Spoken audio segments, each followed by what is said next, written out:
UKLO 1 year masters. No IELTS required up to 5 years visa. High visa success rate. అసలు ఒగ్గు అంటే ఏంటి అంటే general గా ఏమంటారు? ఒగ్గు తోటి స్టార్ట్ చేశారు.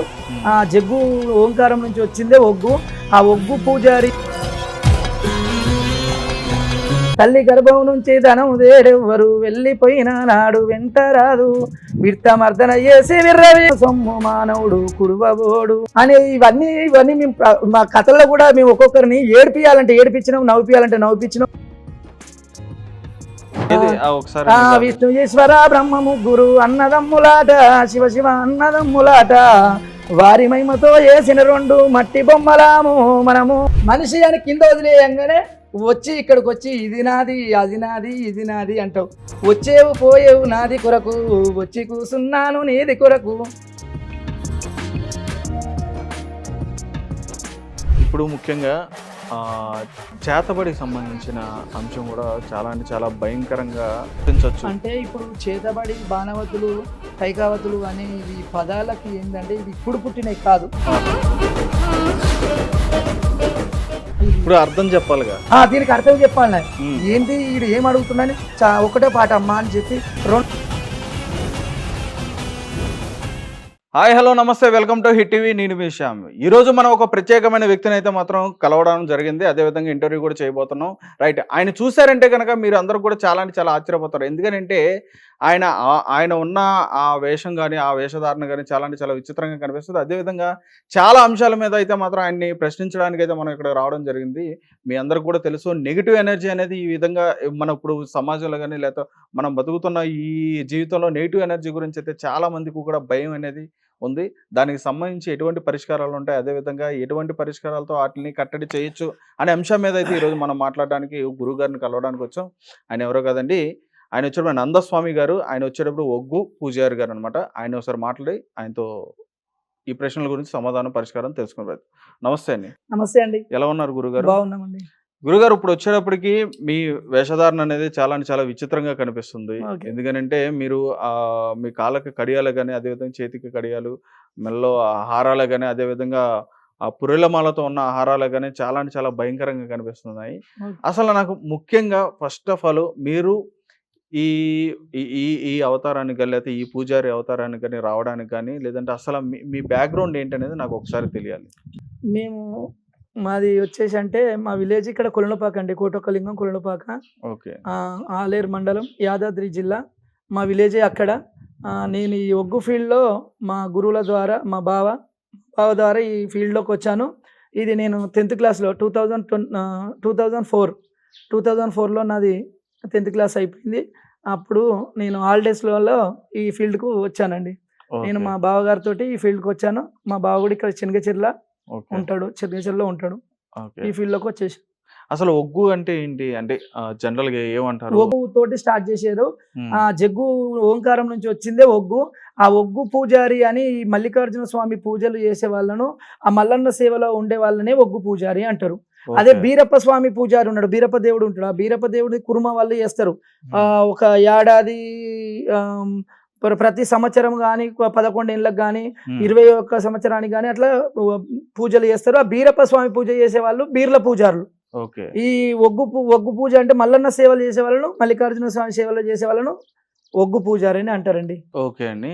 అంటే మీరు 10th క్లాస్ నుంచే మీరు ఈ రంగంలోకి రావడం జరిగిందని చెప్పని అంటున్నారు. అంటే దాదాపు అంటే మీ చిన్న వయసు, అప్పుడు నాకు తెలిసినంత వరకు 12, 13 సంవత్సరాలు, 14 సంవత్సరాలు వయసు ఉంటుంది. ఆ ఏజ్ లో మీరు ఇటువైపు రావడానికి ఎందుకని ఆ నిర్ణయం ఎందుకు తీసుకున్నారు? అంటే ఈ ఒగ్గు ఫీల్డ్ లోకి అసలు మా నాన్న వాళ్ళు, మేము చిన్నతనంలో ఉన్నప్పుడు నాన్న వాళ్ళు ఈ పని చేశారు కానీ అక్కడ పూజలు అనేది సరిపోయేంత పూజలు పని లేదు. కష్టపడే తత్వం ఉన్నా కానీ వాళ్ళకు పూజలు చేసే వాళ్ళు ఉన్నారు కానీ వాళ్ళకు చేపించుకునే వాళ్ళు లేరు. ఆ మూమెంట్లో మా నాన్న వాళ్ళు కొన్ని రోజులు చేసి, మనకు అప్పుడు ఈ విలేజ్లో ఏముంటుందండి, కొద్దిగా వ్యవసాయము ఈ పనులన్నీ ఉంటాయి కదా, ఈ పనులు చేసుకునేది వదిలిపెట్టి మనం అవిట్లా చేసుకుంటూ ఉంటే బాగుండదని నైట్లో కానీ చిన్న చిన్న కాలక్షేపాలు, వాళ్ళకి ఏదైనా చిన్న చిన్న జరుగుతాయి కదండి, చనిపోవడం జరగడం ఇలాంటి కొన్ని చేశారు. కొన్ని రోజులు ఇక్కడ హైదరాబాద్ కూడా వచ్చి మన అక్కడ ఖైరతాబాద్ కానీ అక్కడ బొంబాయికి పోయిరంట అట్లాంటి కొన్ని మేము చిన్నతనంలో ఉన్నప్పుడు వాళ్ళు విడిసేసి వచ్చి ఈ స్టోరీలు చెప్పడము, ఇది కథలు చెప్పడము, జనాలని సంతోష పెట్టడం, సంబూరపరచడం ఇట్లాంటివి చేసిరు. చేసి వాళ్ళు మళ్ళీ ఇక ఇది మనకు సరిపోతలేదు, ఈ వేతనం సరిపోతలేదు, చేయించుకునే పూజారులు ఉన్నారు కానీ మనకు దేవుడి గుడి ఉంటే ఏంది మనం మొక్కే భక్తులు కావాలి. అలాంటిది లేనప్పుడు వాళ్ళు ఏం చేశారు, ఇక కొద్దిగా బ్రేక్ అయ్యి వెనకాలకు వచ్చేసారు. ఇక మేము అనుకోకుండా మా బావ తరపున మేము వీళ్ళకి ఎంట్రీ అవ్వాలి అని అనలేదు. హాలిడేస్ లో వచ్చాము. హాలిడేస్ లో వచ్చి చిన్నగా మా బావ వెంబడి వెళ్ళాము. ఇక అసలు ఆటోమేటిక్ గా మనం వస్తువులను ముట్టుకోగానే ఆ ట్రెండ్ లో కానీ మనం అది ఒక్కొక్క పని చేయడం వల్ల మనకు ఆటోమేటిక్ గా అన్ని రావడం వల్ల ఇక అట్లనే ఒకటి మెట్టు ఎక్కి ముందుకు వెళ్ళాం. ఆ టైంలో కానీ ఈ పని చేసేటప్పుడు కూడా ఆ టైంలో అందరూ కొద్దిగా చిన్న చూపు చాలా మంది చూశారు. ఎందుకంటే ఈ పూజలు ఏంది ఇవేంది, మంచిగా ఏదైనా జాబ్ చేసుకోవచ్చు కదా, ఏదైనా డ్యూటీ లాంటిది చిన్న వేతనమైనా సరే చిన్న అమౌంట్కైనా చేయొచ్చు కదా, ఇక ఆయన అట్లనే పోతున్నాడు అన్నట్టుగా అనుకున్నారు. నేను నాకు దాని విషయం ఏంటంటే ఆ భగవంతుని లీల ఎల్లకాలం నేను చేసే అవకాశం ఉంది, ఆ భగవంతుడు నన్ను రమ్మనడేమో అనుకున్నా. నేను ఒక్కసారి అందులోకి ఎంట్రీ అయిందంటే ఇక మళ్ళీ వెనక అడిగేలేదండి. ప్రతి ఒక్క విషయంలో నేను ఒక్కొక్క మెట్టు ముందుకు ఎక్కే విధంగా ఆ భగవంతుడు తీసుకెళ్ళిండు. అదే రకంగా ఇప్పటివరకు కూడా మనం ఏ పనులు చేసినా కానీ ఒక గుర్తింపు లాగానే ఆ సేవలో ముందుకెళ్ళినాము. మనం ఎంత చేసే పట్టుదలతోటి పోయినామో మనం ఇంత స్థాయికి వస్తామని కూడా అనుకోలేదు. అదే ఆ భగవంతుడు లీలతోటే ఇంతవరకు కూడా కొనసాగుతుందండి. నేను ఆ టైంలో ఇలా రావడం మా బావ తీసుకొచ్చిండు, వచ్చినందుకు మంచి ముందుకే వెళ్తున్నాం, సేవ చేసుకుంటున్నాం, ఆ భగవంతుని సేవ చేసుకుంటున్నాం, సేవలనే ఉంటున్నాం. ఓకే. ఇక్కడ మనం ఏదైనా చేస్తున్నాం అని చెప్పనంటే కనుక ఒక జాతకరీత్యా కానీ, లేదా ఒక పురోహితులు కానీ, లేదంటే ఒక మన జ్యోతిష్యులు కానీ, వీళ్ళందరూ ఎవరైనా ఉన్నారంటే దానికి సంబంధించిన వాళ్ళకు ఒక ప్రణాళికను, ఒక విద్య అనేది ఉంటుంది. మరి ఇందులో ప్రత్యేకమైన విద్య ఏమైనా ఉందా మీకు? అంటే మీరు అనేది విద్య నేర్చుకోవడం అంటున్నారా, మీ దగ్గర ఉన్న విద్య అంటున్నారు? నేర్చుకోవడం అనేది ఉందా మీ దగ్గర? ఉంటదండి ఖచ్చితంగా. గురువు లేని విద్య గుడ్డి విద్య అంటారు కదండి. ఖచ్చితంగా గురువు అనేది ఖచ్చితంగా ఉంటది. కన్న తల్లిదండ్రుల తర్వాత సెకండ్ గురువే. ఖచ్చితంగా ఏ పనికైనా ఇప్పుడు ఏ చిన్న పని చేసినా మనము గురువు లెక్క భావించేది కొన్ని విధానంలో ఉంటుంది. పూజ విధానంలో నీ గురువు ఎవరు అంటే పలానా అని చెప్తావు. ఇప్పుడు చిన్నగా ఏదన్నా పని నేర్చినా, వ్యవసాయం పని నేర్చినాం, అరే గిట్లా పోయి గి దున్నురా గి జై అన్నప్పుడు చెప్పినైనా కూడా గురువు అంటారు. గురువును గుర్తించలేము. ఎందుకు గుర్తించలేము అంటే ఈయన గురువు ఎట్లా అవుతాడా అనేది. ఇప్పుడు మా విషయంలో ఖచ్చితంగా గురువు అనేది ఉంటుంది. ఖచ్చితంగా గురువు ఖచ్చితంగా ఉంటేనే ఏదానికైనా పెద్ద, ఇప్పుడు మనకు గిది కావాలి గది కావాలి, గిదానికి ఈ ప్రాబ్లం గిది సాల్వ్ అయితే లేదు, ఎందుకు ఇట్లా తోపంటి పోతే మంచి అవుతుంది అనుకుంటే మంచి అయ్యేది, కానీ ఇప్పుడు రిటర్న్ అవుతుంది. ఎందుకు అంటే ఇది కాదు ఇట్లా అని చెప్పేవాళ్ళు ఖచ్చితంగా గురువులు ఉంటారండి. ఖచ్చితంగా గురువు ఉంటేనే మనకు విద్య వస్తుందండి. గురువు గారి దగ్గర విద్య ఖచ్చితంగా ఉంటుంది. గురువు అనేది ఖచ్చితంగా ఉంటారు, గురువు విద్య అనేది ఖచ్చితంగా ఉంటది. ఓకే. మరి ఇలా వచ్చేసిన తర్వాత ఇప్పుడు అంటే మీ తోటి వారు కానీ వీళ్ళందరూ ఉంటారు, మరి మీ స్నేహితులే కానీ మీ తోటి వారు వీళ్ళందరూ ఉంటారు. మరి వాళ్ళ దగ్గర ఎప్పుడు కూడా విమర్శలు కానీ, లేదంటే వాళ్ళు చిన్న చూపు ఉంటుంది, కంపల్సరీ ఉంటుందండి. ఒక వ్యక్తి మనము ముందుకు ఎదగాలంటే ఎన్నో ఇబ్బందులు పడ్డప్పుడు తట్టుకున్నప్పుడే ముందుకు వస్తాం. ఒక రౌతు ఉంటదండి, ఒక రౌతు పెద్ద రౌతుని తీసుకొచ్చి వేస్తే ఆ కొట్టేవాడు రోజు దాన్ని తొక్కుకుంటూ కొట్టినాక మనం దాన్ని మంచిగా పూజించుకొని దేవుడాన్ని మొక్కుతాం. ఒక రౌతును దాని మీద ఎక్కి తొక్కి కొడితేనే కదండి అది దేవుడాన్ని మొక్కుతున్నాం. అది ఒక రౌతును అనేది చెక్కడం వల్లనే, కొట్టడం వల్లనే ముక్కు వస్తుంది, మూతి వస్తుంది, దేవుడు వస్తుంది, రూపం వస్తుంది, కాళ్ళు వస్తున్నాయి, చేతులు వస్తున్నాయి. ఆ రౌతును కొట్టే అంతసేపు కష్టమే ఉంటది. ఆ కష్టానికి తట్టుకున్నప్పుడే కదా ఇప్పుడు ఈ ఎల్లకాలం దేవుడాన్ని మొక్కుతున్నారు. ఆ కష్టం తట్టుకున్నప్పుడే మనకు సుఖం అనేది వస్తుంది అనేది. మన పెద్దలు కూడా కష్టపడ్డారు, వాళ్ళు కూడా కష్ట జీవితంగా చేసిరు, వాళ్ళు కష్టపడ్డారు కాబట్టి మనం కూడా కష్టపడ్డాం కాబట్టి మనం ఇక్కడ ₹1 ఆ భగవంతుని లీలలో ఉంటున్నాం. భగవంతుని పేరు చెప్పుకొని మనం ఖచ్చితంగా లీలలో పాల్గొని పూజ చేసే అవకాశం ఉంది. ఓకే అండి. ఇక్కడ ముఖ్యంగా మీరు మీ విషయం గురించి ఎక్కడ తెలుసుకున్నా కానీ మీ దగ్గర ఏంటంటే నరదిష్టికి సంబంధించి కానీ ఇటువంటి అన్ని కూడా మీరు చేస్తారని చెప్పని, వాటికి పరిష్కారాలు దోషాలు చేస్తారని చెప్పని తెలిసింది. అంటే ఎటువంటి పరిష్కారం చేస్తారు, అసలు నరదిష్టి తగిలిందా లేదా అనే విషయాన్ని కూడా మీరు గ్రహించగలుగుతారా? అంటే సాధారణం అండి, ఏ విషయానికైనా పట్టి చూడొచ్చు, దూరం నుంచి చూడొచ్చు, దగ్గర చూపులో చూడొచ్చు, దూరం చూపులో చూడొచ్చు. అంటే ఇప్పుడు ఉదాహరణకు ఒక ఇల్లు ఉందండి, మనం ఇంట్లో ఉంటున్నాము, మనం ఒక గుమ్మడికాయ కడతాం. ఆ గుమ్మడికాయ కడితే ఒక 10 days లోపలనే 7 days అట్లా లోపలనే మురిగిపోతుంది. మురిగిపోయినప్పుడు అరే నరజిస్టి ఉంది అని ఖచ్చితంగా మనం తెలుసుకుంటారు. అలాంటి నరజిస్టి ఉన్నది అని తెలుసుకున్నప్పుడు నేను నా వంతు సహాయంగా సోషల్ మీడియాలో కానీ ప్రతి ఒక్క దాంట్లో కానీ నా విధంగా సహాయం నేను ఎలా చేయాలనుకుంటున్నా. నరజిస్టి ఉన్న వాళ్ళు అయ్యో ఇట్లా కలబంద తీసుకురండి, కలబంద చెట్టు వేర్లతో సహా బీక్కరండి, ఒక 5 మిరియాలు, నవధాన్యాలు, ఒక రాగి పైసే, ముత్యం పగడం పంచలోహం ఇలాంటి వేసి ఒక ఎరుపు వస్త్రంలో కట్టుకొని ఇంటికి కట్టుకోండి అని నేను చెప్తున్నా. నేను చేస్తా, నన్ను ఫోన్ చేయండి అంటలేను, మీరు చేసుకోండి, ఖచ్చితంగా మీకు ఆ పరిష్కారం ఓకే అవుతుంది. అందు గురించి నేను చెప్తున్నా, ఎక్కడ ఎవరైనా ఉండని, కష్టంలో ఉన్న వాళ్ళు ఉంటారు, సుఖంగా ఉండే వాళ్ళు ఉంటారు, అందరు ఉంటారు. కష్టం ఉన్న వాళ్ళు ఖచ్చితంగా ఇది పరిహారం చేసుకోండి, మీకు మంచి జరుగుతుందని చెప్తున్నా. వాళ్ళు నమ్మకం ఉన్న వాళ్ళు చేసుకుంటారు. స్వామి మీరు చెప్పినట్టు నాకు మంచిగా అయింది చాలు, అంతే. ఇక నాకు కావాల్సింది అదొకటి, నాకు అవసరం లేదు. ఏదైనా ప్రతి ఒక్క బాధ ఉన్నా నాతోటి చెప్పండి అని నేను చెప్పిన. వాళ్ళు కొందరు ఇట్లా స్వామి అట్లా స్వామి డబ్బులు ఎంత అవుతాయి స్వామి, డబ్బులతో నాకు అవసరం లేదు, డబ్బులు ఎంత అనేది అవసరం లేదు, నీకు ఏంటిది కావాలి చెప్పండి, నీ ప్రాబ్లం ఏంటి చెప్పు, నాకు డబ్బుల విషయం వద్దు, నా తోట అయ్యేది చేస్తా, లేదంటే మీ ఇష్టం చేసుకోండి అమ్మ అంటారు. దీంట్లో కూడా చాలా వాళ్ళ ఆలోచనలు వేరు ఉంటాయి, వాళ్ళ నడవడికలు వేరు ఉంటాయి, వాళ్ళు అడగడం, కొందరు ఉట్టిగా టైంపాస్ కూడా కాల్ చేసి ఇది అది అని కూడా అంటారు. అన్నప్పుడు బాబు మనకు తెలియదు, నీదేందో నీదని చెప్పేస్తాం. ఏది ఉన్నా కానీ నరజిస్టి అనేది ఖచ్చితంగా ఉంటుంది కాబట్టి ఇట్లా చేసుకోండి అని చెప్పినాం. చెప్పుకుంటే వాళ్ళకి దగ్గరలో ఉంది, ₹1 కూడా ఖర్చు కాదు, తీసుకుంటారు. నవధాన్యాలు అన్ని సాధారణంగా విలేజ్లలో కూడా ఉంటాయి నవధాన్యాలు, అల్లకంచి కొన్ని తీసుకుంటే 9 ధాన్యాలు తీసుకొని పెట్టేసుకుంటే, రాగి పైసే అది పెట్టేసుకొని ₹11 అది పెట్టేసుకుంటే సరిపోతుంది. వాళ్ళకు కొద్దిగా మనకు ఇప్పుడు 10 daysలో ఖరాబ్ అయిన గుమ్మడికాయ అప్పుడు ఒక 1 month 2 months దాకా ఉందనుకో, అది పనిచేసినట్టే కదా. అందు గురించి అట్లా చేసుకోండి అని నేను చెప్పేస్తున్నా. నాకు తెలిసిన విషయము ప్రజలకు అందరికీ తెలియాలి, ప్రజలందరూ ఫాలో కావాలి, వాళ్ళు చేసుకోవాలి.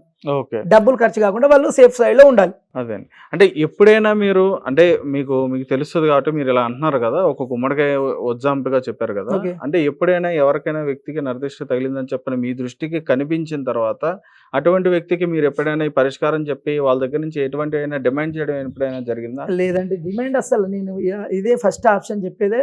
నేను పబ్లిక్ లో అయినా సోషల్ మీడియాలో చెప్పేది డిమాండ్ అవసరం లేదు. మనిషి ఇప్పుడు సుఖంగా ఉన్న మనిషి మన దగ్గరకు వస్తాడా అండి? రాడు కదా. ఒక సుఖం తోటి అన్ని విధాలుగా అన్ని బాగా మంచిగా ఉన్నవాడు మన దగ్గరికి ఎందుకు వస్తాడు? రాలేడు కదా. వాళ్ళ కష్టంతో వచ్చిర్రు, వాళ్ళని ఎంతో కొంత వాళ్ళ కష్టాన్ని పక్కకు జరిపే విధంగా తొవ్వ దారి చూపించి వాళ్ళను బాధలు తెల్లార్చే విధంగానే చేయాలని నా ఉద్దేశం. అట్లనే అంటే ఇప్పుడు ఎక్కువ మంది ఇది ఒక వ్యాపారంగా మారిపోయింది, మీకు తెలిసే ఉండొచ్చు. ఇప్పుడు ఎక్కువ మంది దగ్గర ఏంటంటే ఇటువంటిది ఒక వ్యాపారంగా మారిపోయింది. అటువంటి వాళ్ళు ఏంటంటే ఉన్నది లేనట్టుగా చెప్పి, లేని ఉన్నట్టుగా చెప్పి అటువంటి వాళ్ళని భయపెట్టి ప్రజల దగ్గర ఏంటంటే సొమ్ము చేసుకోవడం అనేది కూడా జరుగుతుంది.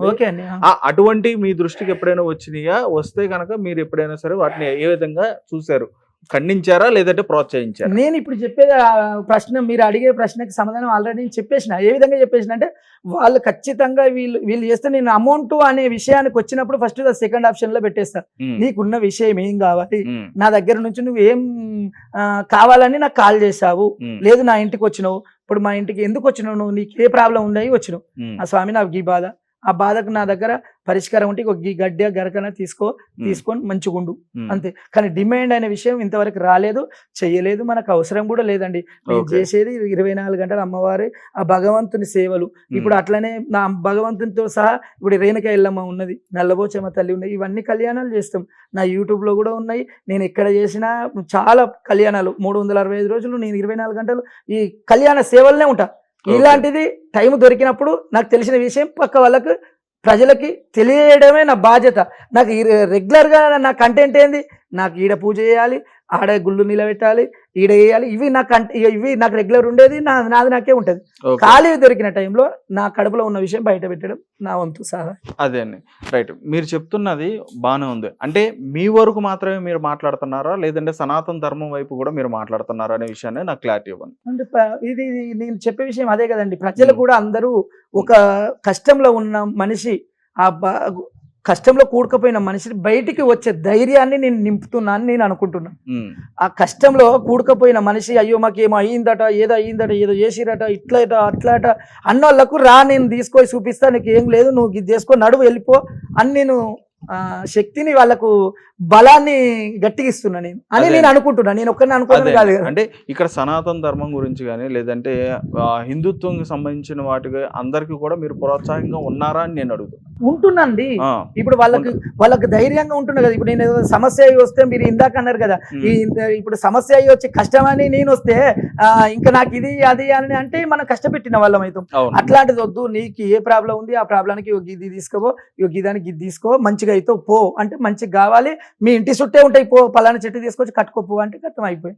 అంతేకాదు నేను నా సమాజ సేవ నా వంతు సహాయం నేను చేసినట్టే కదా.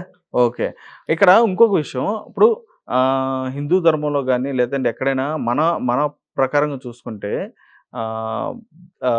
ఈ విశ్వాన్ని సృష్టించిన సృష్టికర్త ఎవరైనా సరే ఒక్కరే అని చెప్పని అంటారు. అందులో పరమశివుని అయితే ముఖ్యంగా ఆయన గురించే చెప్పడం జరుగుతుంది. శివుడు ఈ సృష్టికర్తగా మాట్లాడుకున్న సమయంలో ఇప్పుడు చాలా మతాలు, కులాలు, అనేకమైన జాతులు రకరకాలుగా ఏర్పడిపోయినాయి.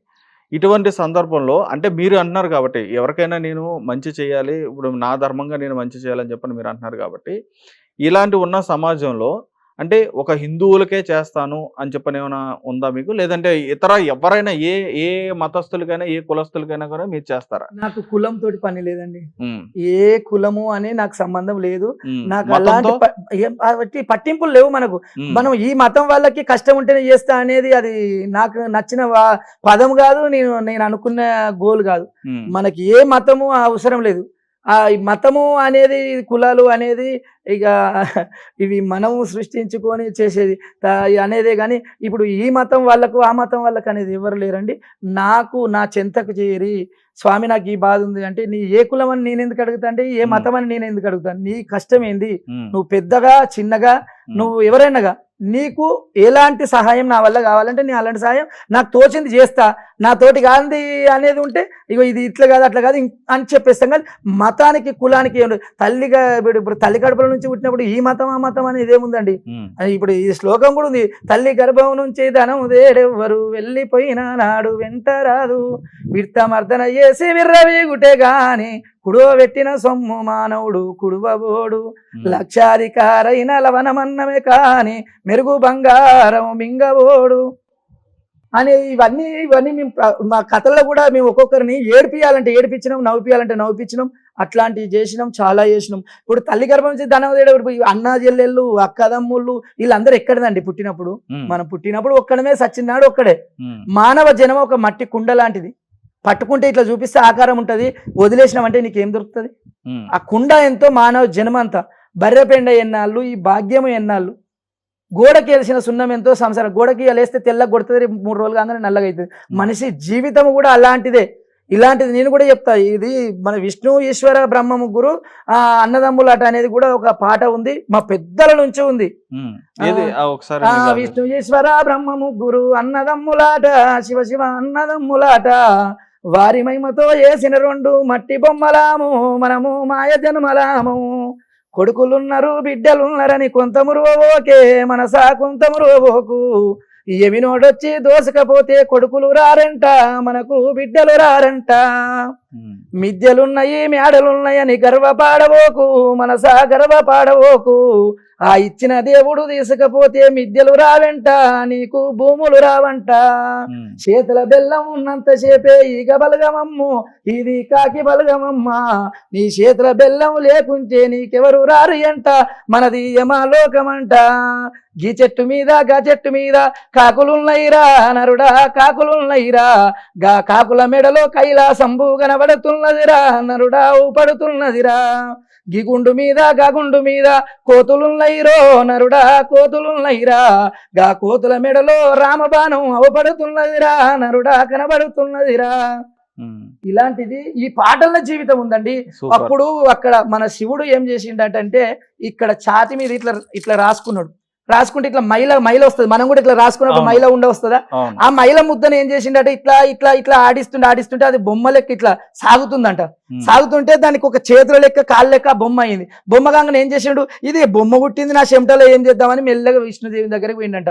విష్ణుదేవి దగ్గర పోయి తమ్ముడారే ఇక నా షాతి చెమట తీసి ఇట్లా నలిస్తే బొమ్మ వచ్చిందిరా, ఈ బొమ్మకు గిస్తే వమ్మో అనాలే, ఇట్రా అట్రా అంటే పోవాలరా, దీనికి జీవం పోతావు తమ్ముడా అంటే ఆ విష్ణునారాయణమూర్తి ఏం చేసిండు, ఆ బొమ్మకు మెల్లగా జీవం పోసిండంట. ఆ జీవం పోయంగానే కూసో అంటే కూసుంటుంది, లే అంటే లేస్తుంది, అటు అంటే అటు పోతుంది, ఇటురా అంటే ఇటు వస్తుంది. ఆ మనిషిని పుట్టించిన వాడు శంకరుడు, జీవం పోసిన వాడు విష్ణుదేవుడు. దీనికి రాత ఎప్పుడు రావాలి, ఎప్పుడు బ్రతకాలి, దీనికి ఒక లిమిట్ ఉండాలి కదా. రావడం ఎప్పుడు, వెళ్ళడం ఎప్పుడు, ఎంట్రన్స్ ఎప్పుడు, ఎండింగ్ ఎప్పుడు అనేది ఉండాలి కదా.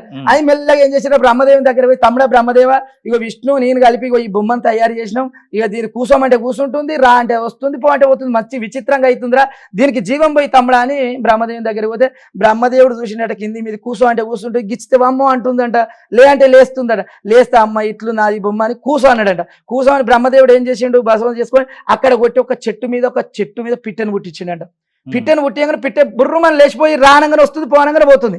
అయితే పిట్ట జీవితం ఏమన్నా 40 ఏళ్ళ జీవితం ఇస్తా పిట్ట, ఇక నువ్వు బ్రతుకుపో 40 ఏళ్ళు నువ్వు బ్రతుకుపో అంటే, స్వామి పిట్ట జీవితం వీళ్ళ చేను మీద వాళ్ళ చేను మీద ఆలితే రోజు వెళ్ళగొడతారు, అక్కడ పోతే వాళ్ళు తిడతారు, ఇక్కడ ఆ పిట్ట జీవితం నాకెందుకు స్వామి, నాకొద్దు, ఇక 40 ఏళ్ళల్లో 20 కడి చేసుకొని 20 ఉంచు స్వామి నాకు వద్దు అన్నదంట.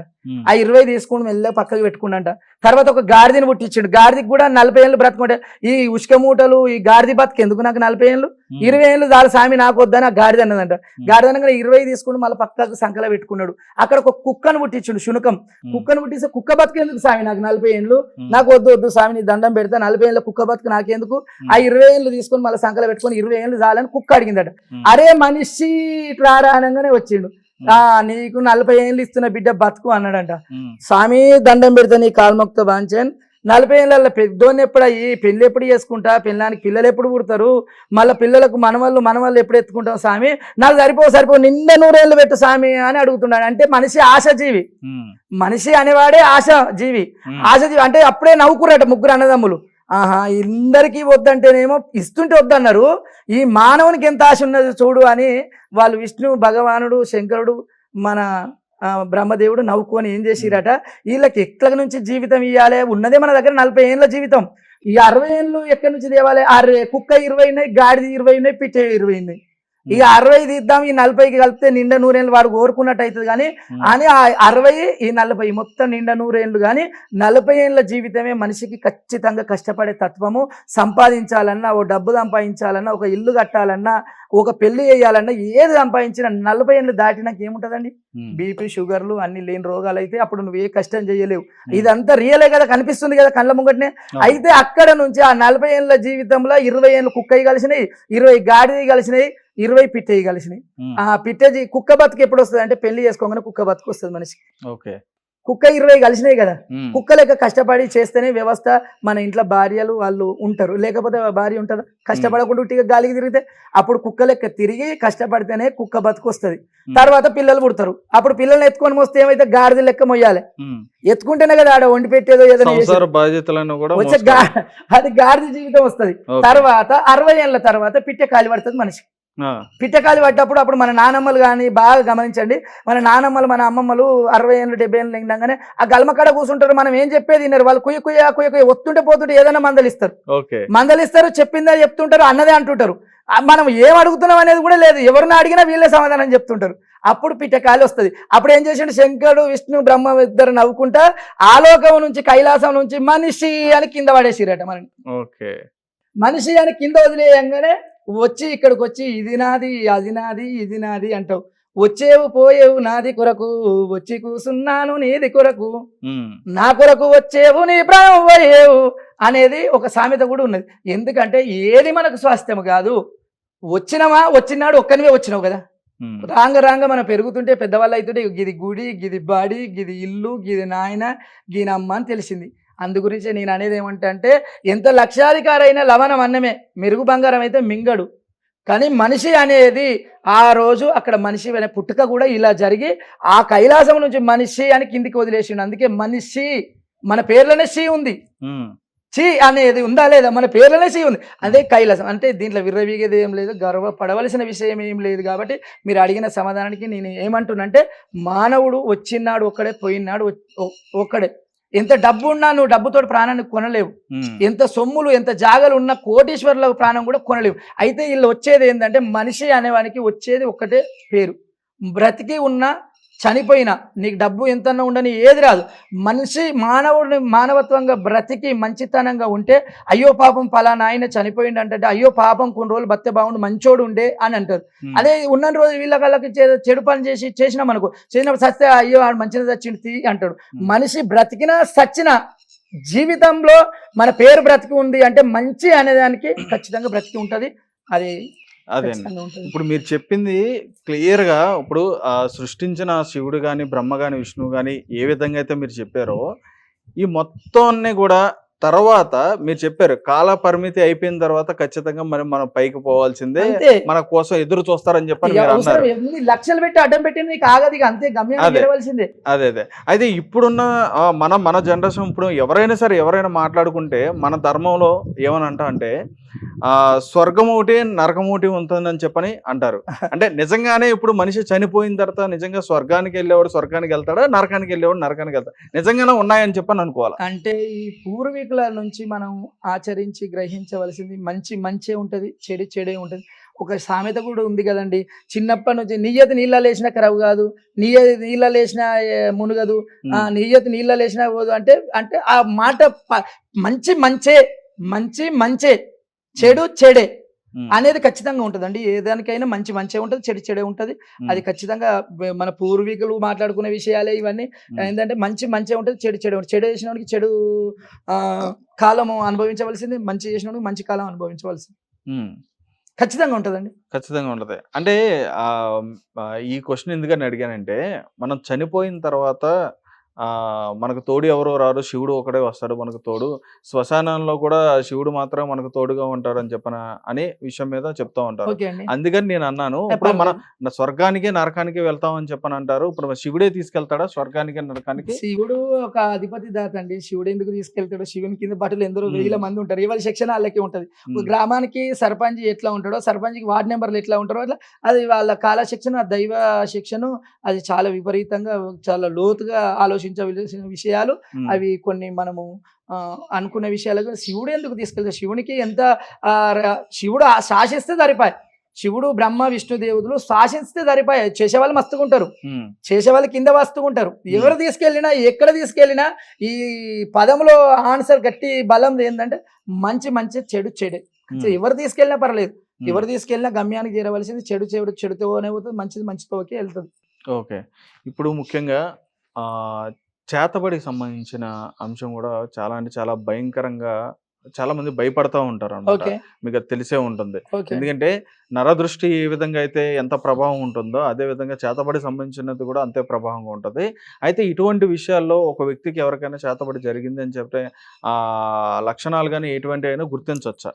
అది ఎలా గుర్తించవచ్చు అంటే, ఇప్పుడు చేతబడి, బాణవతులు, కైకావతులు అనే ఇవి పదాలకి ఏంటంటే, ఇది ఇప్పుడు పుట్టినవి కాదు, వెనుకట్లో మన తాతల ముత్తాతల నుంచి కూడా ఉన్నది.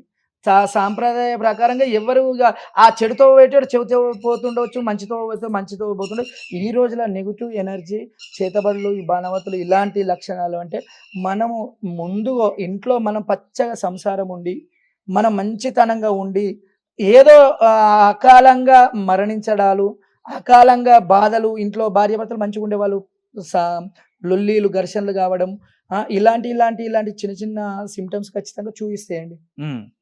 చూపించినప్పుడు ఖచ్చితంగా మన మీద ప్రయోగం జరుగుతుందని నమ్మవచ్చు. ఇప్పుడు ఇంట్లో ఒక అనారోగ్యం, మంచి యాక్టివ్గా తిరిగి అనారోగ్యంగా అవుతాడు, ఒక 15-20 డేస్లోనే మొత్తం మంచం నుండి చాలా సీరియస్ అంట అనేది. ఇలాంటివి ఖచ్చితంగా ఇబ్బందుల పాలయ్యేది తెలుసుకొని మనం దానికి పరిణామంగా దాన్ని ఓడించే రకంగా దానికి ఏదో చెట్లే ఏది పెద్దగా నువ్వు యంత్రాలు మంత్రాలు పక్క పెట్టేసి ముందుగా మన చెట్టు దగ్గరికి వెళ్ళి ఆ చేసుకోవాల్సిన పూజలు కానీ, ఇప్పుడు నరజస్టికి చెప్పాను కదండి, అట్లా అదేవిధంగా ఇట్లాంటి భూత పిశాచులకు వెళ్ళగొట్టాలి అంటే వీటికి కొన్ని, ఇప్పుడు నేను ఇన్స్టాగ్రామ్లో కూడా చెప్పాను, చాలా అదే పులిగోర చెట్టు అనేది మనకు గ్యారె చెట్టు అనేది సాధారణంగా ఇంట్లో దొరుకుతుంది. వీటి వల్ల నెగిటివ్ ఎనర్జీ ఇలాంటి చేస్తే దాన్ని రిటర్న్ పంపించే శక్తివంతం చెట్టులో ఖచ్చితంగా ఉంటుందండి. ఓకే. మరి ఇది ఇప్పుడు రావి చెట్లు గానీ, లేదంటే మర్రి చెట్లు గానీ ఇవి కూడా ఏమైనా ఉపయోగపడుతుంటాయి? ప్రతి ఒక్క చెట్టు అండి. ఈ మొక్కలలో మనము తెలిసిన వాళ్ళకు తెలగపిండి, తెలుగునోనికి గానుగ పిండి అనే వెనక శాస్త్రం ఉంది కదండి. నీ ప్రతి ఒక్క మొక్క దేనికో ఒక దానికి యూజ్ అవుతూనే ఉంటది. ప్రతి ఒక్క మొక్క దేనికన్నా యూజ్ అవుతూనే ఉంటది. ఆ ప్రతి ఒక్క మొక్కను గుర్తించే వాళ్ళు కావాలి, పట్టుకొచ్చే వాళ్ళు ఉండాలి, దాన్ని చేసే విధానం ఉండాలి. ప్రతి ఒక్కటి అవుతుంది. ఇప్పుడు ఏ రౌతు అయితే ఏందండి, దేవుని విగ్రహం చెక్కాలంటే ఒక రౌతు, ఈ రౌతు ఆ రౌతు అనేది ఏం అవసరం లేదు. ఏ రౌతును కొట్టి ముక్కు శక్తి అయిపోయి దేవుడు అయితేనే ఉంటాడు. అంటే దీని అర్థం ఏంటంటే ఖచ్చితంగా మనం దాన్ని గుర్తుపట్టే తత్వం ఉంటే మాత్రం 100% గా ప్రతి ఒక్క చెట్టు. నేను రీసెంట్ గా కూడా చెప్పాను, ఇన్స్టాగ్రామ్ లో ఏది బాగా తాగుతున్న సమస్య ఈ రోజులలో తాగుతున్నాడు, భార్య భర్తలు లొల్లి, తాగుడు స్టార్ట్ అయిందంటే అన్ని రకాలుగా ఇబ్బందులు వస్తూనే ఉంటాయి. తాగుతుండే అంటే నేనేమో సీతాఫలం చెట్టు ఆకున ఈగుర్లు ఉన్నాయి, జామ ఆకు ఈగుర్లు ఉన్నాయి, ఇవి రెండు మిక్స్ చేసి తాగేటాయన ఎవరో ఆయనకు చెప్పే దాపేయమంటున్నాను. చెప్పి రోజు దాన్ని మందులో కలుపుకొని తాగమని అట్లా ఒక 21 days తాగినప్పుడు ఆయనకి ఆ మందు వద్దు అనే విరుక్తి వస్తుంది, ఖచ్చితంగా వస్తుంది. ఆయనకు చెప్పే చేయొచ్చు అని చెప్తున్నా. ఇప్పుడు భార్యాభర్తలు లొల్లిలు స్టార్ట్ అయినాయి అంటే భర్త తాగి వచ్చి ఏదైనా ఇబ్బంది పెడితేనే కదా లొల్లి స్టార్ట్ అయ్యేది. ఇలాంటి దానికి చాలా నేను అదే చెప్తున్నా. అంటే ఆయుర్వేదం కూడా సంబంధించి ఇందులో ఉందన్న. ఆయుర్వేదమే మెయిన్, చెట్టు పవర్ 100% గా చెట్టు. ఏ చెట్టు ఏంది ఇప్పుడు మనకు కనిపించే చెట్లన్నీ ఖచ్చితంగా ప్రతి ఒక్క దానికి పనిచేస్తుంది. కానీ ఏ దానికి ఏం చేస్తుంది, ఇప్పుడు కాళ్ళ నొప్పులు లేస్తున్నాయి, కాళ్ళ నొప్పులకు ఏ చెట్టు పెట్టాలి అనేది పెట్టుకుంటే తక్కువది, కానీ ఏదో ఒక చెట్టు తీసుకొచ్చి పెట్టుకుంటే తక్కువ కాదు. అది దేనికి ప్రతి ఒక్క దానికండి, తాగడానికి దేనికైనా, ఇప్పుడు వశీకరణకైనా ఇలాంటివి చాలా ఉన్నాయి. దేనికైనా దానికి సంబంధించిన మొక్కను గుర్తుపట్టే శక్తి, గుర్తుపట్టే తత్వం ఉన్నప్పుడు ఖచ్చితంగా నీకు అది పరిణామం అవుతుంది, ఫలితం లభిస్తుంది. ఖచ్చితంగా అండి. మీరు చెప్పిన పాయింట్లన్నీ బాగున్నాయండి. అయితే ఇక్కడ ఆయుర్వేదం గురించి ఒకసారి చూసుకుందాం. ఇక్కడ ఆయుర్వేదంకి వచ్చేటప్పటికి మీరు ఎలా అయితే చెప్తున్నారో ప్రతి దానికి కూడా ఒక చెట్టు అనేది సహాయపడుతుందని చెప్పని అన్నారు, ఎటువంటి జబ్బుకైనా సరే.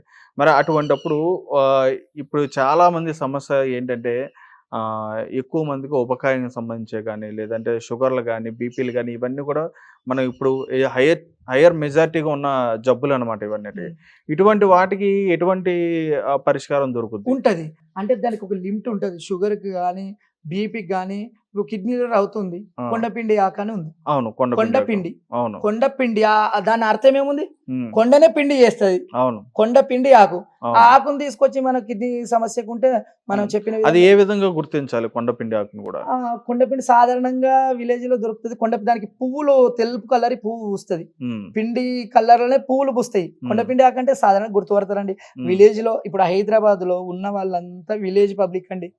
హైదరాబాద్ లో 80% మొత్తం హైదరాబాద్ లో పుట్టిన వాళ్ళకంటే 80% విలేజ్ల నుంచి వచ్చి హైదరాబాద్ లో నివసిస్తున్న వాళ్ళే. పక్క మన పక్క జిల్లాల వారిగా వచ్చి నివసించే వాళ్ళే హైదరాబాద్ ఇంత పెద్ద కావడానికి కూడా విలేజ్ వాళ్ళే ప్రతి ఒక్కరు గుర్తుపడతారు.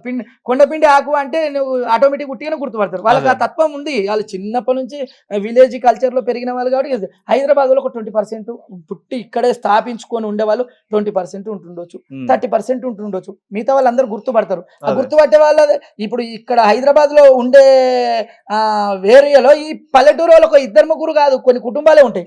ఉన్నప్పుడు ఆటోమేటిక్ గుర్తుపడతారు. కొండపిండి ఆకంటే ఈజీగా దానికి పిండి కలర్ గా అంటే వైట్ కలర్ లో పువ్వులు పూస్తుంటాయి. చెట్టు బాగా హైట్ ఏం పెరగదు, మామూలుగా పెరుగుతుంటది. అది కొండపిండి ఆకంటే తెలిసి ఉంటుందండి. అదండి.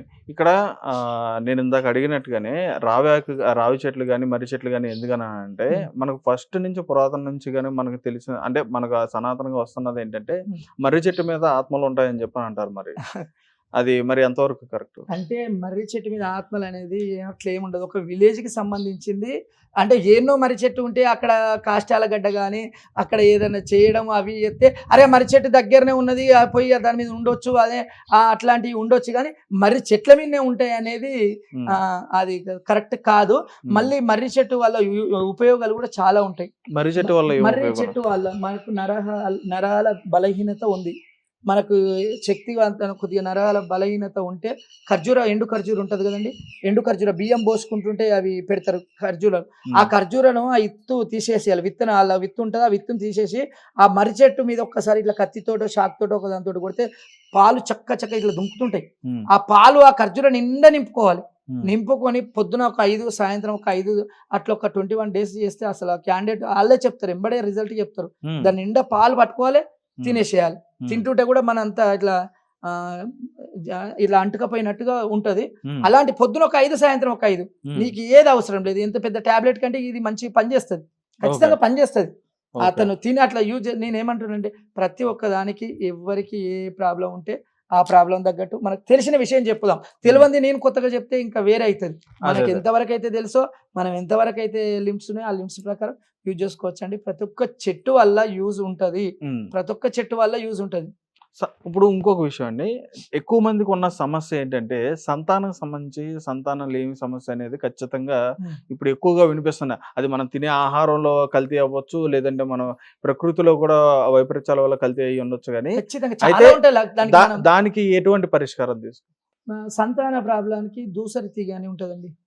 దూసరి తీగ, దూసరి తీగను తీసుకొని వచ్చి మనము దాన్ని మనం వేడి చేసుకొని ఆ తీగను మంచిగా గట్టిగా రసం వెళ్ళేటట్టు చేసుకొని తాగితే కూడా మనకు ఒంట్లో ఉన్న హీటు అవన్నీ వెళ్ళిపోయి మనకు ఏ రకంగా ఇప్పుడు బాడీలో హీట్ ఎక్కువ ఉన్న కష్టమే, తక్కువ ఉన్న కష్టమే.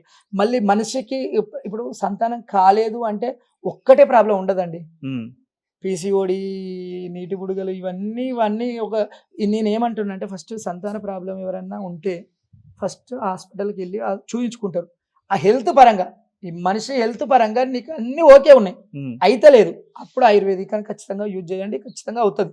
ఆ దూసరి తీగని అనేది మనం తీసుకొచ్చి మంచిగా కాబెట్టుకొని వాటర్ ఉంటుంది కదా, అది దగ్గరికి అయ్యేటట్టు చేసుకొని నువ్వు తాగితే నీ ఒంట్లో ఉన్న ఖచ్చితంగా ఇప్పుడు కౌంట్ తక్కువ ఉంటే ఎక్కువ అయితే, ఎక్కువ తగ్గ అట్లా అన్ని లెవెల్కు సెట్ చేస్తుంది అండి. దూసరి తీగ ఉంటుంది, సంతానికి పక్కా పని చేస్తుంది. ఓకే. మీ దగ్గరికి ఎవరైనా సమస్య గురించి వస్తే ఎక్కువగా ఏ సమస్య గురించి మీ దగ్గరికి రావడం జరుగుతుంది? అంటే నార్మల్‌గానే వస్తారండి. అంటే ఇప్పుడు నేను వచ్చిన వాళ్ళకి వాళ్ళ ప్రతి ప్రాబ్లమ్ గురించి వస్తారండి. ప్రతి ప్రాబ్లమ్ గురించి వస్తారు. వచ్చిన వాళ్ళ ఫస్ట్ రావడానికి వాళ్ళని ప్రశ్నించే విషయం ఏంటంటే ఏ రకమైన ప్రాబ్లము, ఎంతవరకు అనేది తెలుసుకొని దాని తగ్గట్టు ఇది కాదు అది చేసుకోండి, మీరు బాగుంటారంటే మంచిగా అవుతారు, బాగుంటుందండి. అదే అండి. రైట్. ఇంకొక విషయం వచ్చేటప్పటికి నాకు అంటే ఎప్పటి నుంచో కూడా, అంటే ఇట్లా చెప్పేవాళ్ళు ఉంటే కనుక అడుగుదామని చెప్పి ఎప్పటి నుంచో అనుకున్నా.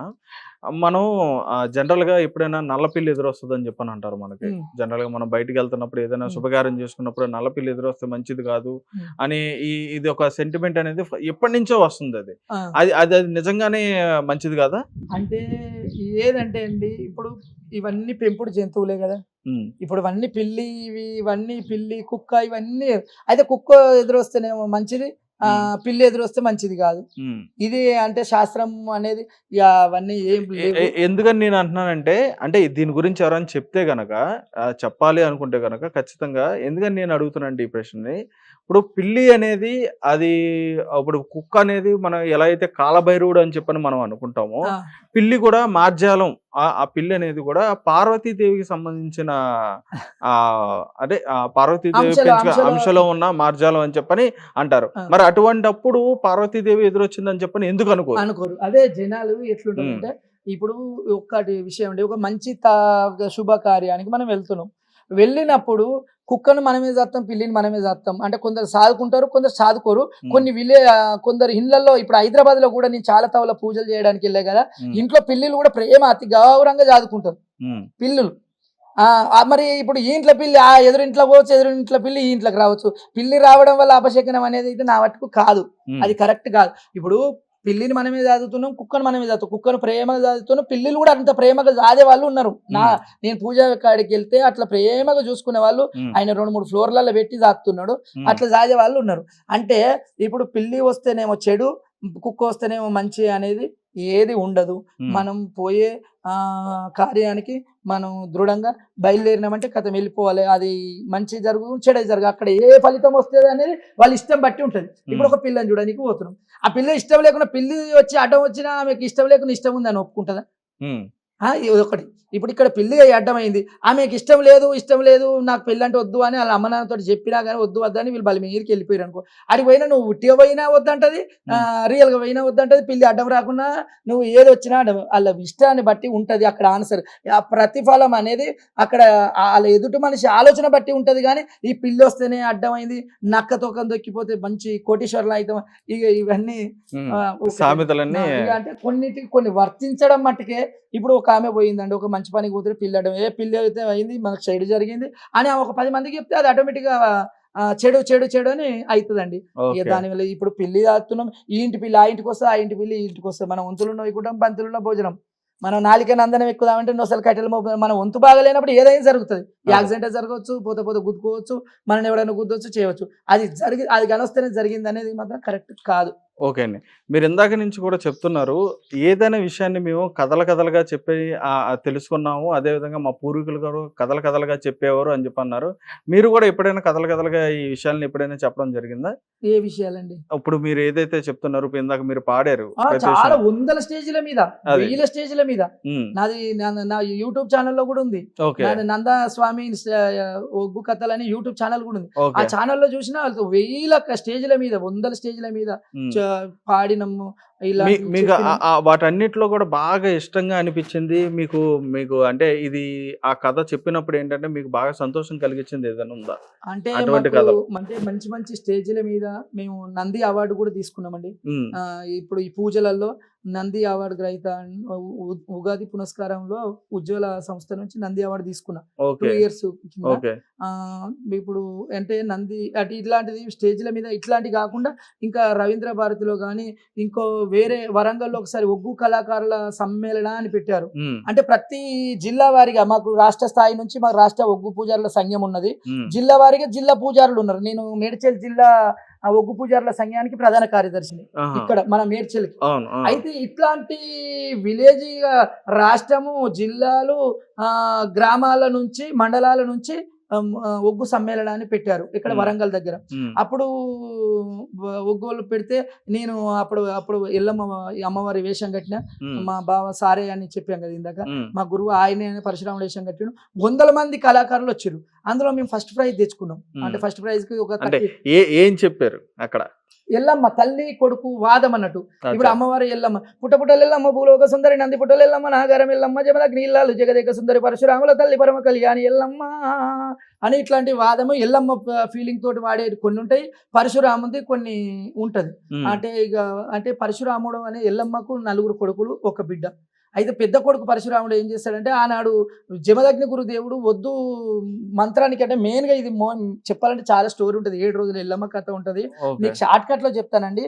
ఈ ఎల్లమ్మకు మునిరాజుకు లగ్గం అవుతుంటే మాయ బ్రాహ్మణ వేషం వేసుకొని కార్తవీరార్జునుడు పెళ్లి ఇష్టం లేక చెడగొట్టాలని వచ్చి బ్రాహ్మణ వేషం వచ్చి, నీ బిడ్డకు నీ అల్లునికి అసలు ఈ పెళ్లి కలుస్తలేదు, ఒరుగులు కలుస్తలేదు, ఎన్నడున్నా నడిమంత్రాలనే ఇబ్బంది అవుతుంది, చనిపోతాడు నీ అల్లుడు, నీ బిడ్డ మంచిగా ఉండదు, వద్దు అని ఈడగొడతాడు. ఈడగొట్టి ఏమంటాడు, అంతమంది దేవతల మెడలో మాంగళ్యం కట్టేస్తాడు మునిరాజు. నాగవెల్లి అయితేనే పెళ్లి అయినట్టు. పెళ్లి ఇప్పుడు మాంగళ్యం కట్టగానే పెళ్లి కాదు, దానికి నాగవెల్లి చేస్తేనే ఇక నిండు పెళ్లి అయినట్టు. పుస్తకం కట్టే వరకు ఒక సగం పెళ్లి అయినట్టే, నాగవెల్లి చేసి నా ఉప్పగింతలు అయినప్పుడే నిండు పెళ్లి జరిగినట్టు. ఇక ఇప్పటికైనా ఆపేసేయి అని చెప్పగానే శివుడు వచ్చి ఆపేసేయి, వద్దు పెళ్లి వద్దు అని శివుడు ఆపేస్తాడు. ఆపేసినప్పుడు ఇంతమంది లోపల పెళ్లి ఆపినప్పుడు అతనికి ఏమంటాడు మునిరాజు, బామా ఎల్లమ్మ అందరూ తలంత బలగం తల్లిగారు పట్నం, నీ ఊరు నీ పల్లె నీ అందరినీ చుట్టాలుర్రు, నేను ఒంటరిగా వచ్చినా ఒంటరిగానే వెళ్ళిపోతా, వద్దు అని నొచ్చుకున్న భాషంగా విప్పి అక్కడ పందిరి గుంజ గట్టిగా నేను వెళ్ళిపోతా అని వెళ్ళిపోతుంటాడు. వెళ్ళిపోతే ఎల్లమ్మ పోనీయది. నాదా ఈ భార్య భర్తలు అంటే నా మెడలో మాంగళ్యం కట్టినప్పుడే నువ్వు నా భర్త అయిపోయినావు, ఎడ్డోడు మొగడాని ఎక్కిరియరాదు గుడ్డోడు మొగడని గుంపియరాదు, మూతికి పుండు పుట్టినా పొత్తుల పోన్ చేయాలన్నారు పెద్దలు అనే సామెత. ఇలాంటి పదాలు వాడుకుంటూ చాలా బాధాకరంగా, వద్దు నువ్వు ఎడ్డోని గుడ్డోని కదా, ఇలా నువ్వు ఎడ్డోని గుడ్డోని అయినంత మాత్రానికి నువ్వు నా భర్తవు కాదని నేను అనలేను కదా, వద్దు బ్రతికిన సచిన నేను అంటే ఎల్లమ్మను ఇప్పుడు ఈ మునిరాజు వెళ్ళిపోతే ఇంకా పెద్ద సంబంధం తీసుకొచ్చి చేస్తా బిడ్డ రా ఎల్లమ్మ అని పిలుస్తాడు శివుడు. పిలుస్తా అంటే నాయన నాకు వద్దు, నాకు ఎడ్డోడ గుడ్డోడ నా భర్తతో నేను పోతా అంటే చాలా వెళ్ళిపోరు, ఇక మాకు వద్దు, మేము వద్దంటే చెప్తుంటలేవు అని. ఇక ఇది ప్రపంచంలో కూడా జరుగుతుంది, ఆనాడు కూడా జరిగింది, ప్రపంచంలో జరుగుతుంది. ఇప్పుడు అట్లా అన్నప్పుడు ఏమనేది, మునిరాజుని తీసుకొని మెల్లగా చిన్నగా వచ్చేస్తుంటే ఎల్లమ్మ తల్లి చిన్నగా ఎల్లమ్మ దయతోటి అమ్మవారిది మట్టేడు మావరం పట్నం పుట్టి అక్కడ పట్నంలో వీళ్ళు ఉంటారు. బామ నన్ను ఎక్కిరించి నన్ను వద్దని అన్నాడు మీ నాయన. ఇంతమంది దేవతలల్లా దేవుని పెళ్లికి దేవతలు వస్తారు కదా, ఇంతమంది దేవతలు వచ్చి వద్దు నాకు నాలుక మీద 4 మంత్రాలు లేవు, అరుబోధన గురుబోధన శంకు తీర్థం లేదు, చెవులు 4 మంత్రాలు లేవు, ఎడ్డోడు గుడ్డోడు చదువు లేని సన్యాసి వాడు, విద్య బుద్ధి లేని వాడు, నడవలేని ఎద్దు చదువుకోని వాడు, తుమ్మ మొద్దు ఒక్కటే వద్దు బిడ్డ అని వెళ్ళగొడతాడు. వెళ్ళగొట్టినాడు నన్ను ఇట్టంతా అన్నాడు కదా, నేను ఏనాడైనా నేను మంత్రానికి పోతా, మంత్రం నేర్చుకున్నాకనే మళ్ళీ నీ దగ్గరికి వస్తా బామ. ఇల్లు ఎల్లంగా ఇల్లాలు దీవెన, కడప దాటంగానే కన్నతల్లి దీవెన. నాకు కడప దాటంగా కన్న తల్లితో దీవెన తీసుకుందామంటే ఎవరు లేరు, నువ్వే ఇల్లాలు ఉన్న వెళ్ళమ్మ దీవెనార్తి పెట్టమంటే నాదా ప్రాణేశ్వరం అనే అడవిలో పోతే మంచి జరుగు చెడు జరుగు, నువ్వు వస్తావో రావో అని అంటది. శుభమా నేను మంత్రానికి వెళ్ళిపోతుంటే వస్తావా రావా అని అంటే నీ నాలుకన మచ్చుంది బామ, నేను బత్తనా సత్తనా ఇక వచ్చేది కూడా నమ్మకం లేదని అప్పటికే అనుకుంటాడు. అనుకొని సరే పర్వాలేదు నా వంతులు ఎట్లుంటే అట్లా జరుగుతుందని వెళ్ళిపోతాడు. అక్కడ మంత్రానికి అంటే వెళ్ళిపోయినాక కార్తవీర్యార్జునుడు పెళ్లి ఎడగొట్టాడు కదా, పెళ్లి ఎడగొడితే మళ్ళీ కాదని మళ్ళీ మంత్రం నేర్చుకుంటావా అని అప్పుడు నారి ఎక్కి బాణం బట్టి ఎడమడొక్కల బాణం కొట్టేస్తాడు.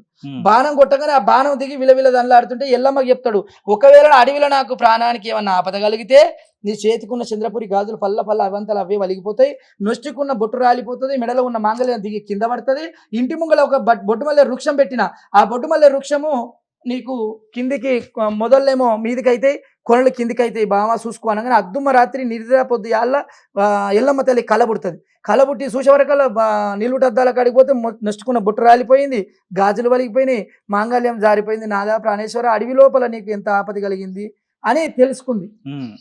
తెలుసుకొని సచ్చాన బోనం అనేది తీసుకురా బామ అంటే సచ్చాన బోనము తీసుకొని ఎల్లమ్మ పోతుంటే మళ్ళీ దొంగ వేషాలు కట్టుకొని మళ్ళీ బోనం ఎంగిల్ చేస్తాడు.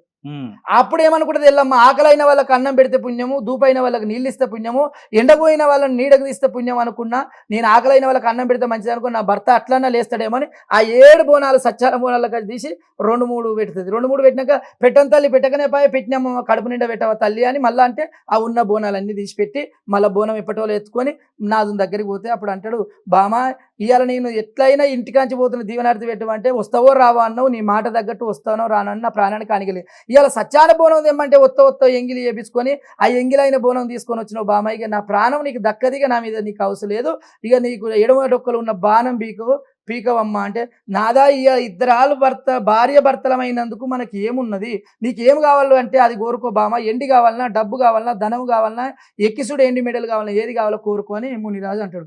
మునిరాజు అన్నప్పుడు ఏమంటది ఎల్లమ్మ, నాదా నాకు డబ్బు ఎందుకు ధనం ఎందుకు, ఎన్ని భూములు ఎన్ని జాగాలు ఉన్నాయని ఎవరు అడగరు, నీ కడుపులో పుట్టిన కొడుకులు ఎందరు బిడ్డలు ఎందరని అడుగుతారు, నాకు సంతానం కావాలి నాదా అంటే సదాస్తు ఇస్తున్న ఒక పిల్లగాని సంతానం ఇస్తున్న ఒక కొడుకుని ఇస్తున్న సాధుకు అంటే అప్పుడు ఎల్లమ్మ ఏమంటది అంటే ఒక కొడుకు కాదు, 1 రూపాయి ముల్లె కాదు, 1 కన్ను కాదు నాదా, ఈ 1 కొడుకుతోటి నేను సంసారం ఇట్లా ఎల్లదిద్దునయ్యో నాదా, 1 కొడుకు కాదు, 1 రూపాయి ముల్లె కాదు, ఈ 1 కొడుకు ఒక మంచి ఆపదేవచ్చు సంపదేవచ్చు, 1 కొడుకు చచ్చిపోతే నేను ఎట్లుండాలి అనగానే 1 కొడుకు కాదు 1 రూపాయి ముల్లె కాదు అంటావా, సదాస్తు ఇస్తున్నా 2 కొడుకులు ఇస్తున్నా, 2 కొడుకులు పుట్టంగా కొడుకులు అవుతారు కానీ పెరగంగా పాలెళ్ళు ఈ భూముల కాడ జాల కాడ అనుకుంటారు, ఇడిపించ కొడుకు కావాలంటే 3 కొడుకులు 4 కొడుకులకు అంటున్నావు బామ, నేను వద్దంటే మాత్రం సంతానం కోరుకుంటున్నావు, ఈ కొడుకులు అని పుడతారు అని కొడుకులు పుట్టినాక చిన్నగా ఉన్నప్పుడేమో కొడుకులు పెద్దగా అయినాక వాళ్ళు పాలోళ్ళు అవుతారు పగోళ్ళు అవుతారు మరి అంటే చెప్తారు, ఎన్ని బాధలు వచ్చినా చాలు నాదా అంటే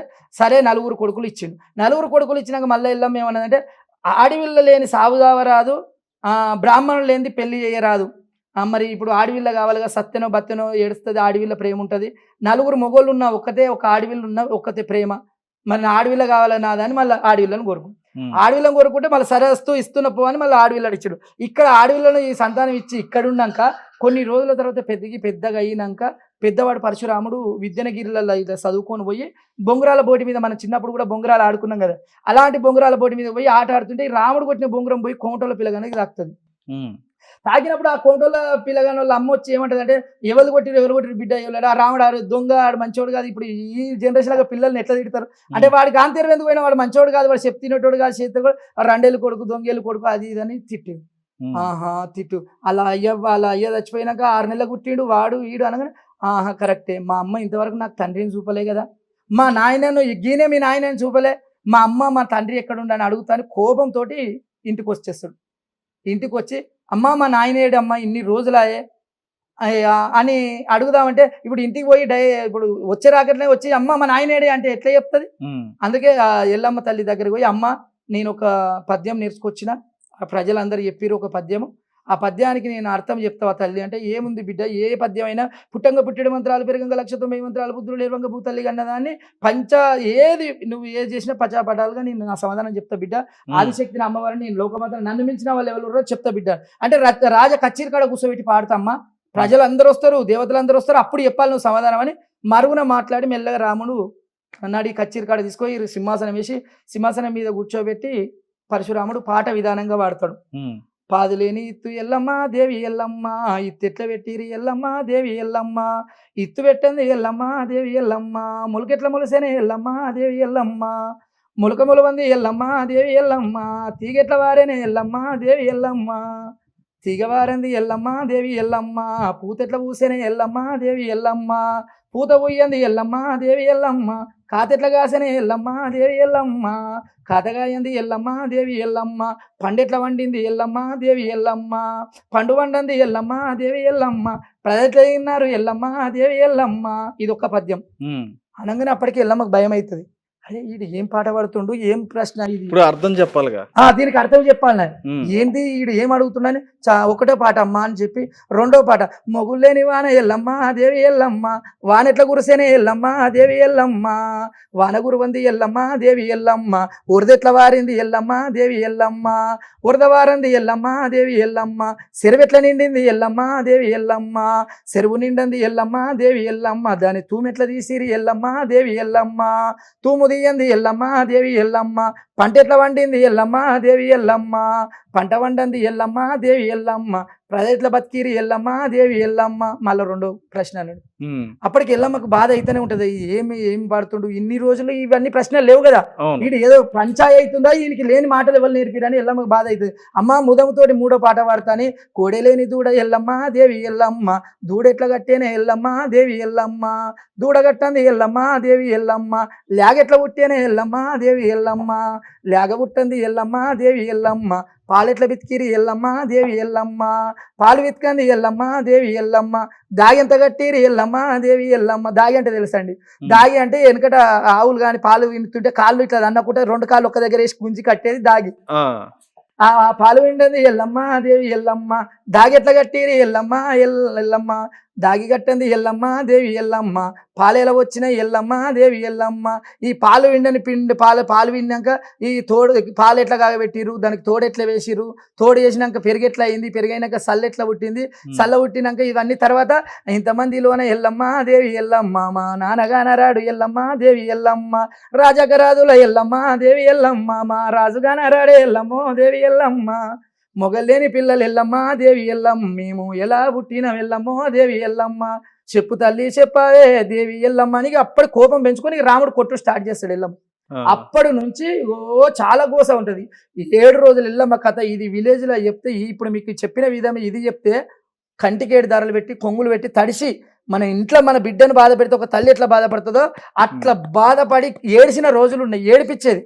సూపర్ అండి, సూపర్. ఇప్పుడు మీకు చెప్తుంటే ఇలా అనిపిస్తుంది, నా వెనక కోరస్ ఉండి వాళ్ళు వాడితే రియల్ గా మనం అదే పట్టుకుంటే ఖచ్చితంగా అది పదంలో ఇప్పుడు ఆ సెంటెన్స్ మనకే జరుగుతుంది, మనకే అన్యాయం జరిగితే ఎట్లా కసి తీరుగా కొట్లాట పెట్టుకుంటామో అలాగా ఎల్లమ్మను వేసి కొట్టడము, కిందేసి తొక్కడము. అయితే ఆ రోజు మునిరాజుకు సంతానం ఇచ్చినాడు, ఎడమటొక్కల బాణం ఉంది తీయమన్నప్పుడు అప్పుడు ఎల్లమ్మ ఏం చేస్తుంది అంటే ఆ బాణము అటు ఇటు కదిలిస్తే కదలదు, కదలకపోయే వరకల్లా కుడికాలు ఎన్ను మీద పెట్టి గుంజి తొక్కుతుంది. బామా ఎల్లమ్మ ఇలా భర్తని గౌరవం లేకుండా బాణం బీకమంటే వెళ్తలేదని నా ఛాతి మీద అడిగేసి తొక్కుతుంది. ఎల్లమ్మ తొక్కాలని కాదు, ఆ ఆవేశం మీద ఎట్లయితే బయటికి తీయాలి ఈ బాణం అని ఆవేశం మీద కాలేసి తొక్కి గుంజి పడితే అప్పుడు వెళ్తుంది బాణం.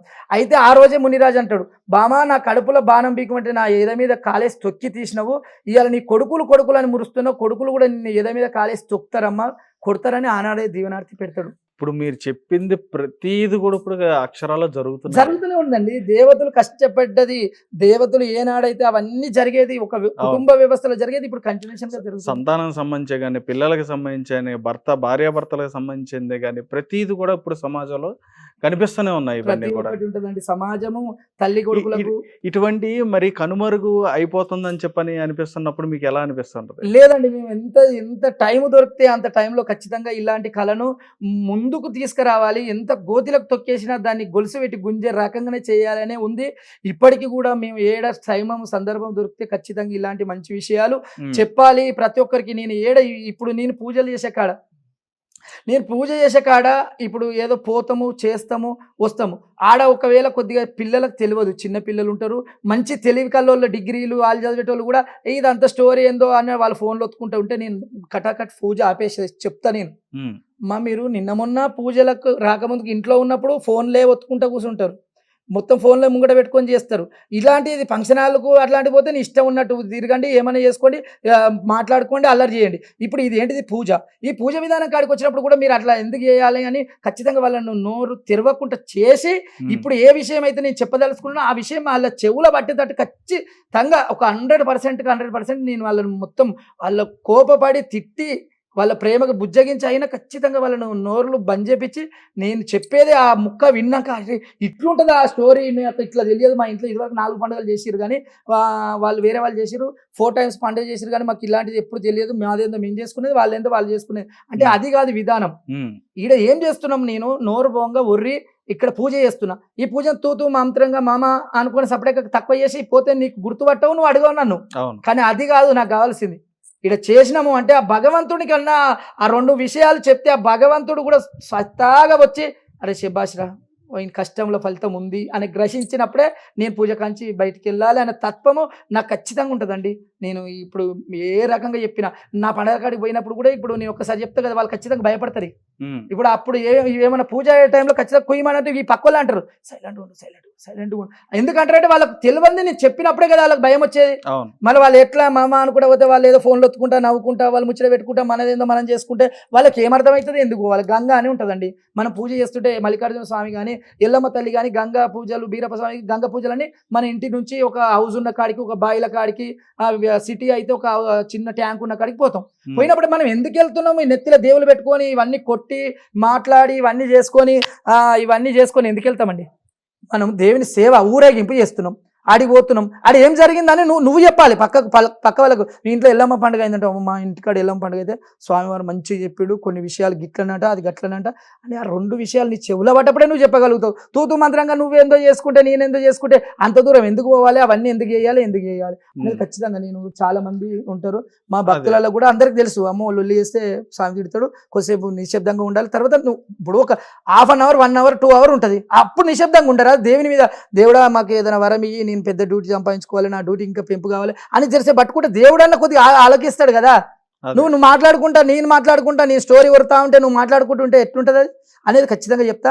100% సహకరిస్తారు.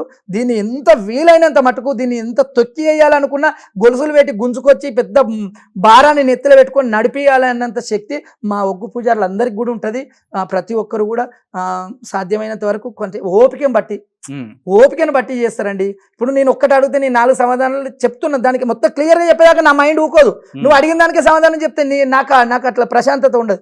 దానికి కొనెల్లా చెప్తే అరే ఇలా ఇది రసం, ఇది భావం, ఇది తాత్పర్యం, ఇది అర్థం అనేది ఉండాలి. నేను కూడా పండగ కాడికి పోతే అది ఏమనే వానకాలంలో మొన్న కూడా చేసిన వానకాలం వాన పడ్డా సరే చేసేది కరెక్టే వేయాలి అన్నంత తత్వంతో ఉంటాము. మంచిగా సహకరిస్తారు. మా పూజారులు కూడా చేస్తారు ఓపిక ఉన్నంత వరకు. ఎవరి ఓపికను బట్టి ఎవరి ఆలోచన బట్టి వాళ్ళు చేస్తారు. 100%. మీరు ఒక విషయాన్ని మీరు ఏ రోజుల్లో ప్రత్యేకంగా ఈ పూజలు చేస్తారనేది దీనికి ఏ రోజుల్లో అంటే మా పూర్వీకులు సోమవారం మంగళవారము ఎల్లమ్మ తల్లి కళ్యాణము చెయ్యాలి, శనివారం ఆదివారం సోమవారం మల్లన్న కళ్యాణం చెయ్యాలి అనేది అప్పుడు లేక పూజలు ఎప్పుడో ఒకటి ఉంటే ఇక ఈ రోజు ఇది చేసుకో ఆ రోజు అది చేసుకో అనేది. ఇప్పుడు అట్లా కాదండి. 365 రోజుల్లో నిత్య కళ్యాణం పచ్చ తోరణం, 24 గంటలు. ఆషాఢము శ్రావణము పిత్రదినాలండి. ఇప్పుడు పిత్రదినాలలో కూడా చేసిన నేను పండుగలు మంచిగా ఉన్నారు, వాళ్ళకి ఏ ఆటంకం లేదు, మంచిగా ఉన్నారు.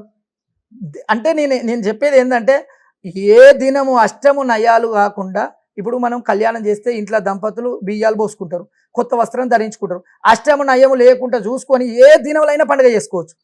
నీకు ఏ దినంలో చేస్తే ఏముంది, దేవునికి నీ కడుపులో ప్రేమ కలిగింది, దేవునికి మొక్తా అంటున్నావు, టైం చూసి ఎందుకు మొక్తావు? నువ్వు టైం చూసి నువ్వు ఎందుకు మొక్తావు? నీ ఇష్టం ఉన్నప్పుడు పోయి మొక్కి మంచిగా పద్ధతి పట్టుకొని తృప్తిగా నీ కడుపులో బాధలన్నీ దేవునికి ఫస్ట్ అప్లికేషన్ ఇవ్వాలి కదా మనం. ఇప్పుడు కొందరు దేవుని మొక్కడం విధానం ఉంటుందండి. దేవుని మొక్కినాం అంటే కొందరు ఏం చేస్తారు, గుడికి అడిగిపోతారు, గుడికి అడిగిపోయి ఇట్లా పద్ధతి పట్టుకుంటాం, ఇట్లా మొక్కి ఇట్లా పట్టుకొని అయిపోయింది కథం. ఏం మొక్కేది లేదు, కాకపోతే పద్ధతి పట్టుకున్నాం అయిపోయినావు. అది కాదు మొక్కడం అంటే. మొక్కడం అంటే మోక్షం దక్కాలి అంటే పద్ధతి ఏకచిత్తంతో గరిష్ట మనస్సుతోటి కడుపులో ఏ ఆలోచన లేకుండా ఒక 2 నిమిషాలు 5 నిమిషాలు దేవునికి ఉండి, స్వామి నీ గుడి వద్దకు వచ్చిన అని అప్లికేషన్ పెట్టాలి. ఏ డ్యూటీ కన్నా జాబ్ కావాలంటే నువ్వు ఫస్ట్ అప్లికేషన్ పెడితేనే కదా వచ్చేది. అడిగిపోయి డ్యూటీ అనగానే ఇస్తారా?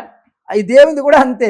నువ్వు పోయి ఫస్ట్ పోయి గుడికాడికి వెళ్ళి, నాకు 35 సంవత్సరాలు వచ్చినాయి స్వామి, నాకు కళ్యాణం అయితే లేదు, ఏం దోషం ఉంది, ఏది ఉంది, ఇవన్నీ నువ్వు చూడు, నా కళ్ళల్లో నీడ కనబడు, ఏముంది మా ఇంటికాడ వెళ్ళమ్మా మహిమ ఉందా, పండుగ చేయాలన్నా ఇవన్నీ అప్లికేషన్ ఇస్తే నీకు ఇది అనే సమాధానం రిటర్న్ వస్తుంది. నువ్వు 4 డ్యూటీలో పెడితే ఏదైనా ఒక డ్యూటీ వస్తుంది. నువ్వు చక్కగా పోయి ఇట్లా పోయి మొక్కి ఇట్లా చెంపలు వేసుకొని వస్తే కథం అయిపోతే మళ్ళీ ఫోన్ పట్టుకుంటూ వస్తుంది. గుడికి పోయినావు, ఏం పోయినావు? గుడికి ఎందుకు పోయినావు? గుడికి ఎందుకు పోయినావు? ఏడికి పోయినావు? వచ్చేటప్పుడు తోపంటి ఒత్తుకుంటూనే పోయినావు, పోయేటప్పుడు మళ్ళీ ఒత్తుకుంటూనే పోయినావు. ఆడికి పోయినావు, ఇట్లా చెంపలు వేసుకున్నావు, దేవునికి మొక్కుతురు అందరూ మొక్కినట్టు ఇట్లా మొక్కినావు, చెంపలు వేసుకున్నావు, అయిపోయి కొబ్బరికాయ టక్కున ఆడగొట్టినావు, ప్రసాదం ఇస్తే తినుకుంటూ మళ్ళీ ఒత్తుకుంటే ఇంటికి వెళ్ళిపోయినావు. నువ్వు ఏం అప్లికేషన్ పెట్టినావు? దేవునికి నాకు ఏం కావాలని అడిగినావు? ఇట్లా 90% మొక్కే వాళ్ళు ఇట్లనే ఉంటారు. అంటే మొక్కడం అంటే నేను వాళ్ళని తిరస్కారం చేసి చిన్నతనం చేయాలని కాదు. ఈ విషయం తెలిస్తే మళ్ళీ నెక్స్ట్ టైం అయినా వాళ్ళు మొక్కితే వాళ్ళకి వరాలు దక్కాలి. ఏదైనా ఏకచిత్తంతో నువ్వు మొక్కి నీ గరిష్ట మనసుతోటి నువ్వు నిండు ప్రేమగా మొక్కి నువ్వు 4 అప్లికేషన్ పెడితే అల్ల ఒక్క దేవుడు నీకు ఒక్కటి తీరుస్తాడు. ఇది కాదు, ఇది చేసుకో, డ్యూటీ చేసుకో, ఫస్ట్ పెళ్లి చేసుకో. మొక్కే విధానం నువ్వు చక్కగా పోతే ఇట్లా నిలబడితే కళ్ళు మూసుకుంటే ఇట్లా అని చెంపలు కొట్టుకొని సపరేట్గా వచ్చేస్తావు. ఏమి ఇవ్వన్నావు దేవుని? ఏం కోరినావు? అడగకుండా అమ్మాయిని అన్నం పెట్టదు అంటారు కదా. మరి నువ్వు దేవుని ఏం అడిగినావు వచ్చి? అంటే అడగంగానే ఇయ్యాలి శివుని, నువ్వు ఇయ్యలేదు నీ మలవారం రాను అనేది పట్టుదల కూడా కాదు. తినగవేమో తీయగుండు, అనగనగ రాగం అతి శైలిగుండు. మనం దేవుని మొక్కంగా ఒకనాడు ఖచ్చితంగా వరం ఇస్తాడు. మొక్కిన మొక్కు ఉన్న ఉపవాసం, చెయ్యెత్తి మొక్కిన మొక్కు ఉన్న ఉపవాసం చేసిన పూజ ఉట్టికి ఎన్నడు పోదండి. ఉట్టి ఒక్కసారి కూడా పోదు. అది ఏదో రకంగా మనకు ఫలితం ఖచ్చితంగా ఇస్తుంది. చెయ్యెత్తి మొక్కిన మొక్కు ఉన్న ఉపవాసం చేసిన పూజ, కట్టిన పూజ నీకు ఖచ్చితంగా అవి వృధా కానే కావు. ఇవాళ నీకు ఫలితం ఇయ్యలే, నువ్వు ఎవరో బలి మీదకి చెప్తే నువ్వు గుడికి వచ్చినావు, నీకు ఇవాళ వరం ఇయ్యలే, చూద్దాం ఇంకా ఈయన ఎన్ని రోజులు వచ్చినాక ఇస్తా అని దేవుడు అనుకుంటాడు. ఇయ్యాలి రేపిల తిరగంగా నీకు అంతగా ట్రిపుల్ రెట్టింపు ఖచ్చితంగా ప్రతిఫలం ఉంటుంది. ఖచ్చితంగా అది 100% అది నేను చెప్పగలుగుతా, నేను అనుభవించిన కాబట్టి చెప్పగలుగుతా. ఖచ్చితంగా స్వామి. చివరి ప్రశ్న వచ్చేటప్పటికి, మీరు ధరించిన హారాలు ఏవైతే ఉన్నాయో వాటి ప్రత్యేకతని ఒకసారి మా కోసం చెప్పండి. అంటే హారాలు అంటే ఏంటండి, ఇది కంట్ల ఉపమాల, శివమాల, శివుని కంట్లమాల అని, ఇది శివుంది. ఇక్కడ కూడా శివయ్యనే పెట్టుకుంటా, అమ్మవారు పార్వతమ్మని పెట్టుకుంటా. ఇది రుద్రాక్షలు, శివునికి ఇష్టమైన రుద్రాక్షలు.